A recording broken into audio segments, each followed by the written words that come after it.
Welcome back to this podcast of yours. I know mumenimiss, mumenizoea, akitabidi tu muendelee kunizoea sababu I'm here to stay. Cut.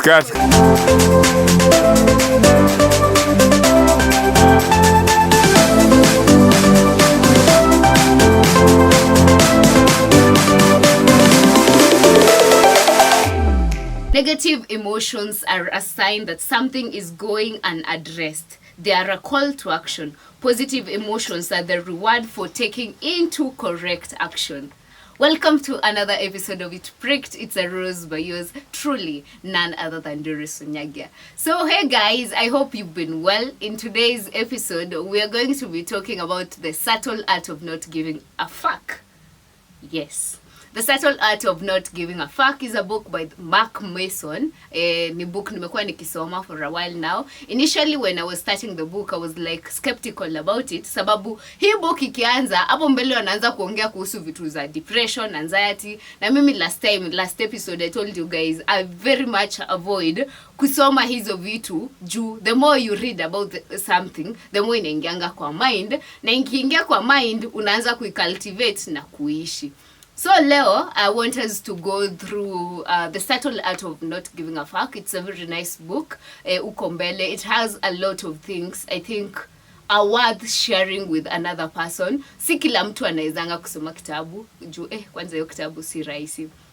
So kama mtu alikuwa kama mimi aka give up page 2, mimi niko hapa nimekusomea hii kitabu. I've read this book because of you. So here I present to you The Subtle Art of Not Giving a Fuck. Get ready not to give a fuck about everything but give a fuck about something. Yes, so guys, this is it. Nataka tuanze. So, The Subtle Art of Not Giving a Fuck is a very, I think, confusing book kama huyuko ready kuisoma because anazungukanga dimensions zote za life. Like, mimi nita highlight. I will only highlight the things I picked from the book that I think are worth carrying along. Because, you know, in everything, si kila kitu inakuanga worth kucarry along. So, people who are terrified of what others think about them are actually terrified of all the negative things they think about them being reflected back at them.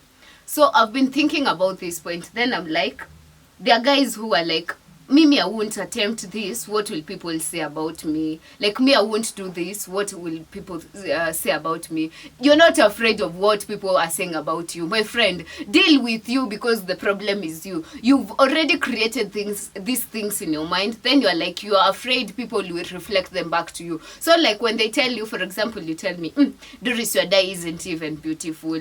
So, ikwe I had already created the image in my mind that my dye is not beautiful, you know, this dye. Then you tell me like that. So automatically it will reflect back to me. Then I'll be like, now by the way, it's true. Then I'm like, people are saying about this. Let me tell you guys a real story. There's a guy who we hadn't talked in a very long time. Then all of a sudden the guy is in my inbox. Doris, by the way, that new hairstyle of yours doesn't look good on you. Then I'm like, you guy, we don't even talk. Then this is the only thing you can find to tell me in my inbox.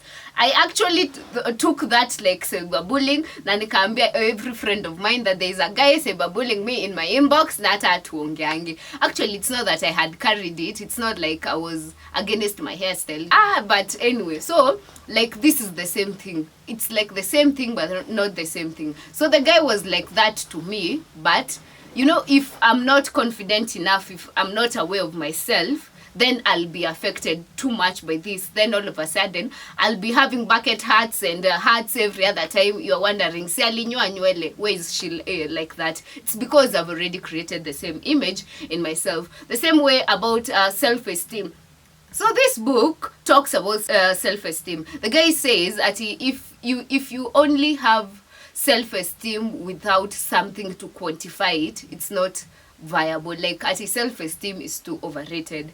That is his words. So he says, what is it, this one thing that makes you have self-esteem? Like, do you have something solid that you have that makes you have self-esteem? That when you say that, I have high self-esteem, then you have something to quantify it. According to him, self-esteem is overrated. But to me, I think please love yourself. We jipende venye uko, then self esteem yako itafuata baadaye, like itakuwa high always. Then it's like people who are exceptional become that way by thinking they're average and focusing on improvement. Hawa ni wale watu, they are this kind of people like wanaminingi mimi I know it all. Like for example, I don't take correction. Like hata ukiniambia kitu nakwambia mimi najuanga hiyo topic. These are the people who never improve. But if you accept yourself like me, there's this one thing I don't know, you tend to improve on it because you are aware you don't know it. So you won't focus on what people are saying. You'll be focused on improvement. So you find an average person becomes a better person. Yet there's this lower person who believes I know it all, so he doesn't care. Like, he's not taking into correction. Anything you tell him, he's like in his mind, me, I know how to do this, I won't listen to you. At the end of it all, he's just stuck at the same point. But for an average person, he's always ready to accommodate improvement. But I'm not saying you become an average person. McMason is also not telling us to become average people. Strive for the best, be the best, but take into account correction and accept people.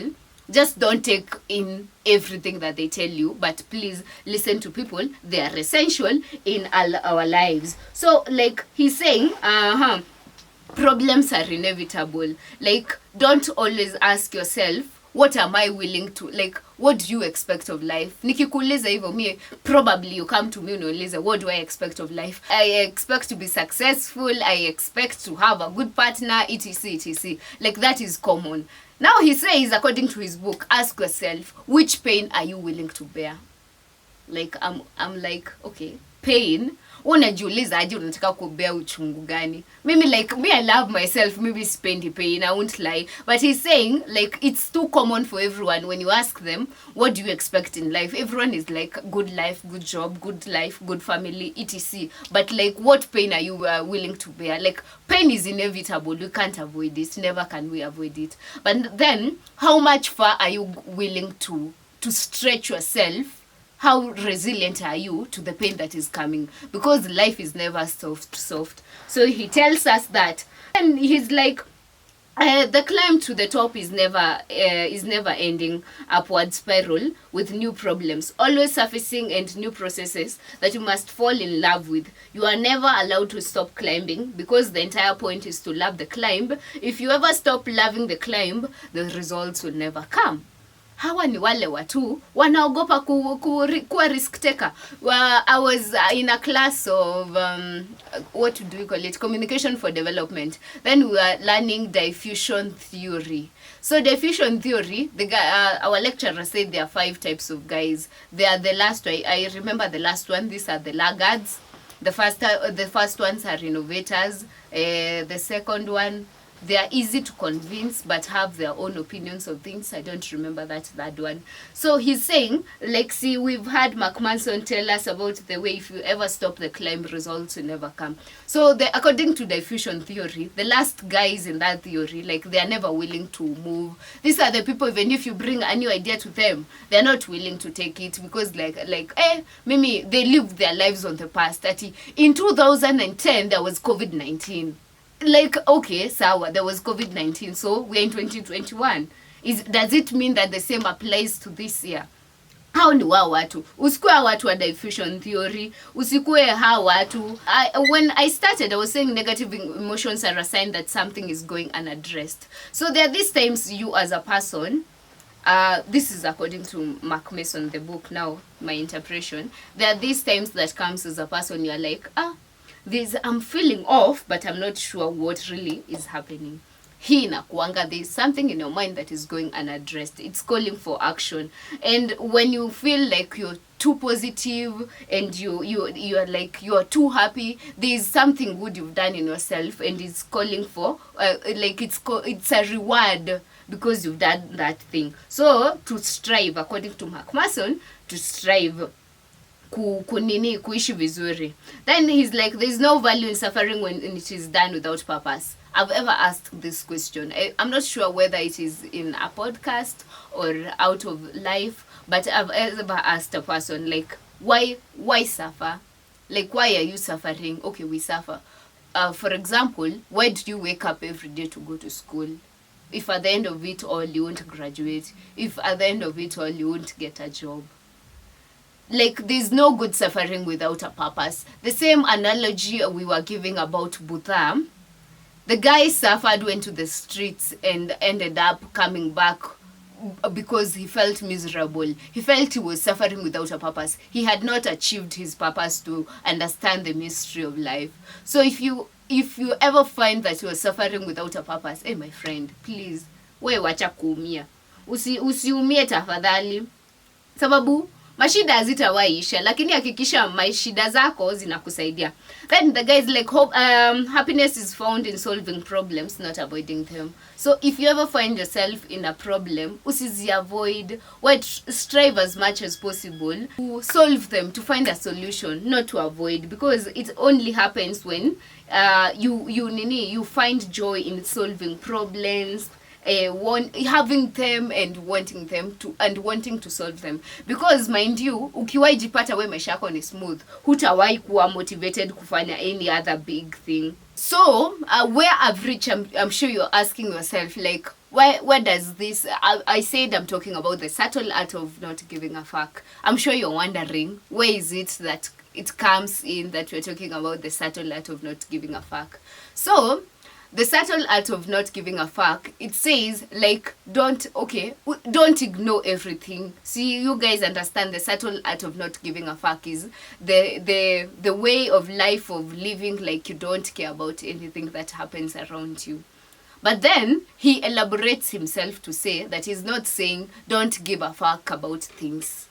If you dare do that, you are a psychopath. Because if you don't give a fuck about everything, it just necessarily means you're a psychopath. Yes. So you just choose your battles wisely. Like, choose what is it that will determine. Like, choose your battles. What will you give a fuck about? What will you not give a fuck about? Because should you choose everything to give a fuck about, wewe ni mujinga. Should you also not choose things that are important to you that you'll give a fuck about and leave the others, wewe pia umepotea. So either way, ni uchague upotee, ukue mujinga, ama ukue wise, which is kubaki katikati and choose things that matter to you that will give a fuck about. So McMason anaendelea. He says, I was talking about the subtle art of not giving a fuck. Whether you realize it or not, you're always choosing what to give a fuck about. The key is to gradually prune the things you care about so that you only give a fuck on the most important of the occasions. Got it? Got it? Got it? Yes. So, because to not give a fuck about adversity, you must first care about something more important than adversity. So you choose your battles. Venye tu nasema, like, we chagua ni nini na mata kwako, ni nini haimati kwako. Sababu wewe ukichukua vitu zako zitakuanga ati collective, hivyo ndio umepotea. Hivyo ndio unajipata everything matters to you, everything, like, I don't know. Me, I don't know how to get this home, but I'm sure it has landed. Anatuambia, in his book anaendelea kutuambia, like, one commitment inakuriberatingi as a person because inafanya mind yako ina focus on one aspect of life ikiignore hizi zingine. So hadi kama hizi zingine zilikuwa negative, you'll not be second guessing in your mind. You'll have something to concentrate on. Therefore, you will be free in the mind. Because if there is no reason to do anything, if life is pointless, then there is also no reason not to do anything. So what do you have to lose? You're going to die anyway. Face your fears and embarrassments and failures don't mean a thing. You might as well try. Let me tell you people, for anybody that knows me, I am very terrible at dancing. But you'll still find me standing with people who are dancing with them. Na hamutaniambia shit, because this life is short. Why do what makes you happy? Life is short. I mean, wewe jibame, maisha ni yako na ni yako peke yako. Na tafadhali tusome kitabu The Subtle Art of Not Giving a Fuck, because this is a very good book. Mimi nimechukua, like, I only picked some of the things that I thought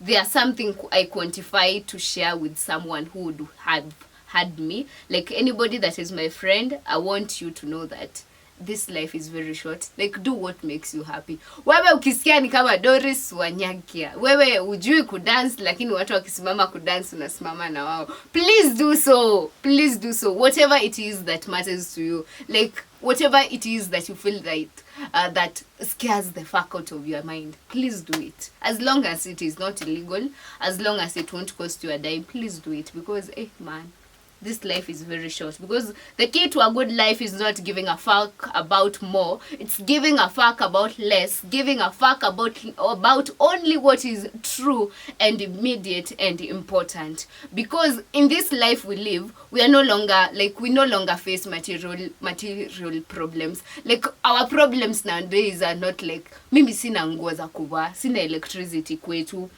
sina sijui nini, mimi sina nini. Like, inakuanga ni existence na spiritual. Like, we have so much stuff that we have in our mind and so many opportunities that we no longer know what to give a fuck about. Like, opportunities are too many.